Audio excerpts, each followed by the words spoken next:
آج ہم موجود ہیں اندرون حیدرآباد کے ایک اہم اور تاریخی مقام حیدر چوک کے پاس۔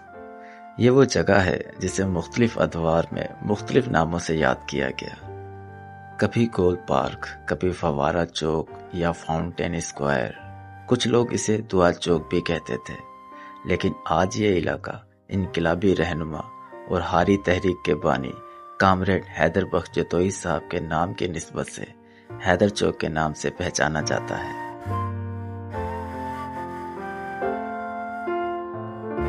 بات حیدر چوک کی ہو اور کلو پکوڑے والے کا ذکر نہ ہو تو یہ زیادتی ہوگی۔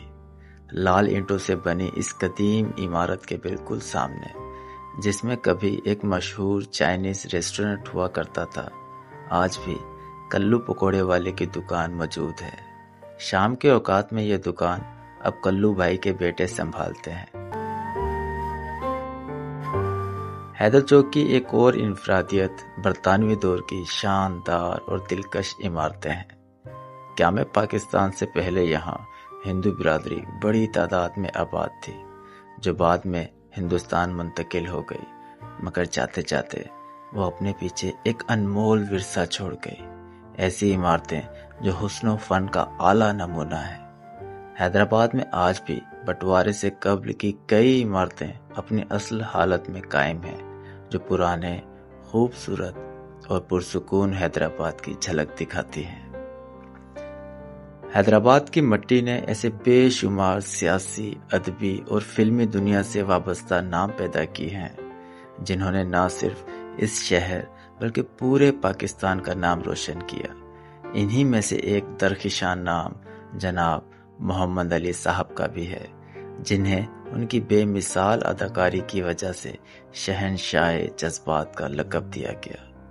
محمد علی صاحب کو بلا شبہ سارا پاکستان جانتا ہے، لیکن شاید کچھ لوگ اس بات سے ناواقف ہوں کہ محمد علی نے اپنی نوجوانی کے ایام جس عمارت میں گزارے، وہ عمارت حیدر چوک کے نزدیک ایک گلی میں آج بھی موجود ہے۔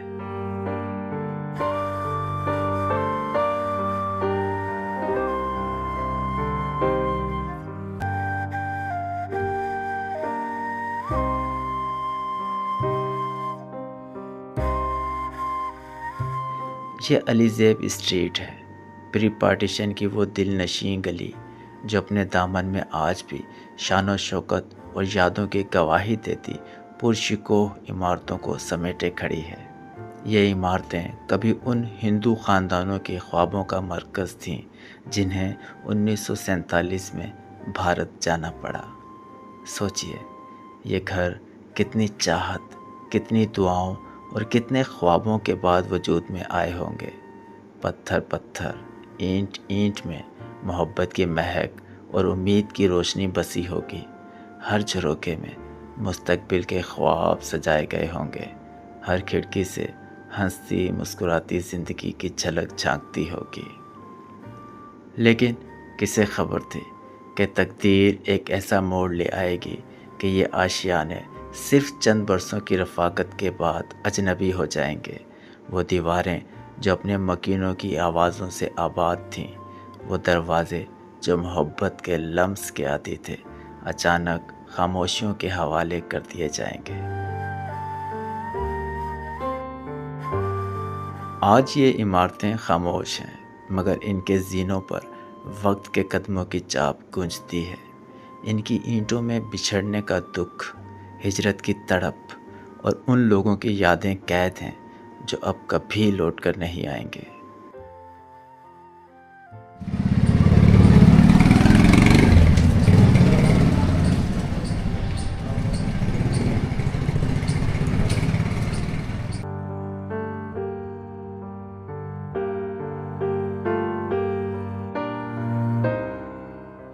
اس گلی کے ایک پرانے رہائشی افتخار صاحب کی مہربانی کی بدولت ہم اس عمارت کے سامنے موجود ہیں جس میں کبھی اداکار محمد علی صاحب رہا کرتے تھے۔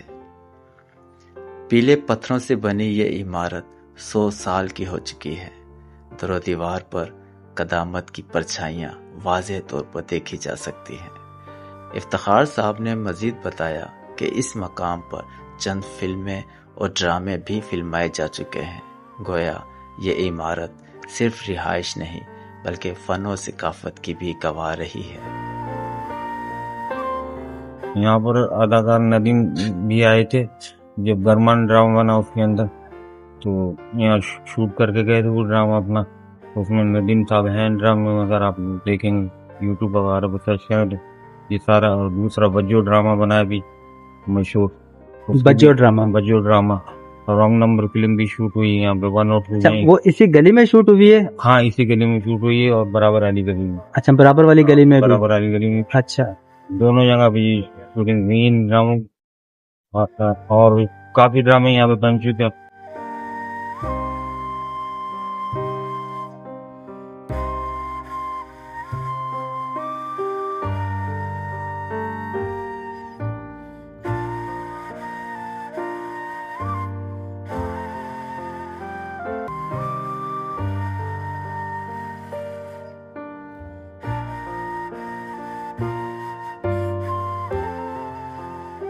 سن 1955 میں یہاں آنے کے بعد محمد علی نے سٹی کالج حیدرآباد سے اپنی تعلیم کا سلسلہ پھر سے شروع کیا۔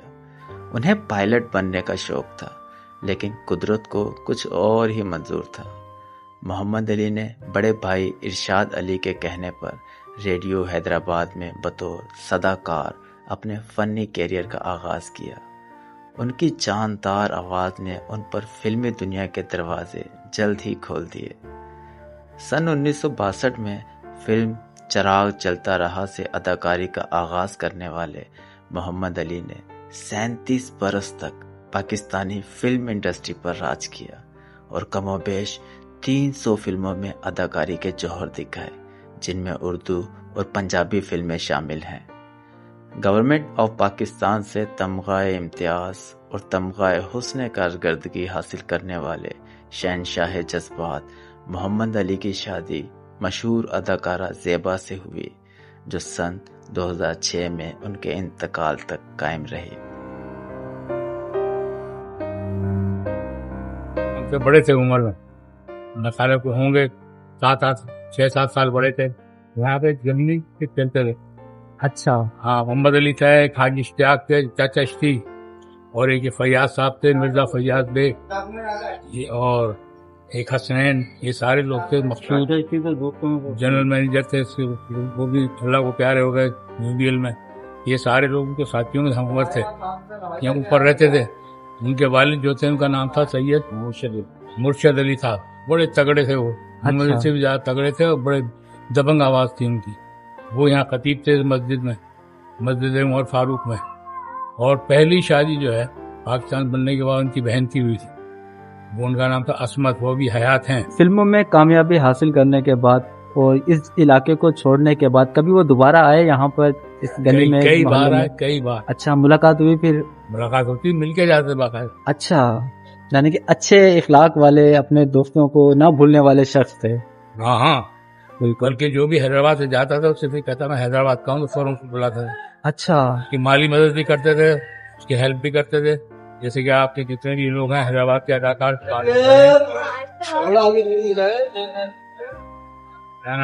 ظاہر میری بھی میموری تھوڑی جو ہے، آئی ایم نیئر اباؤٹ 80، تو کیا نام تھا، گمن، شاہ نواز گمن کو بھی محمد علی نے تعارف کرایا ہے، وہی ان کو وہاں ہیلپ کی۔ دوسری آپ کا گھڑی صاحب جو ہے، کیا نام ہے، مصطفیٰ قریشی، اس کی بھی ان سے ہمارے ساقی تھا کوٹری کا، یہ سارے لوگوں کی ان کی۔ ایک اور محمد علی رضوی تھے وہ قلعے پہ، وہ بھی ہمارے ساتھیوں میں سے تھے، ان کی جاب دلوائی۔ اچھا، ہاں، یعنی کہ حیدرآباد سے بھی محبت کرتے تھے، محبت بھی کرتے تھے، ان کی مدد بھی کرتے تھے۔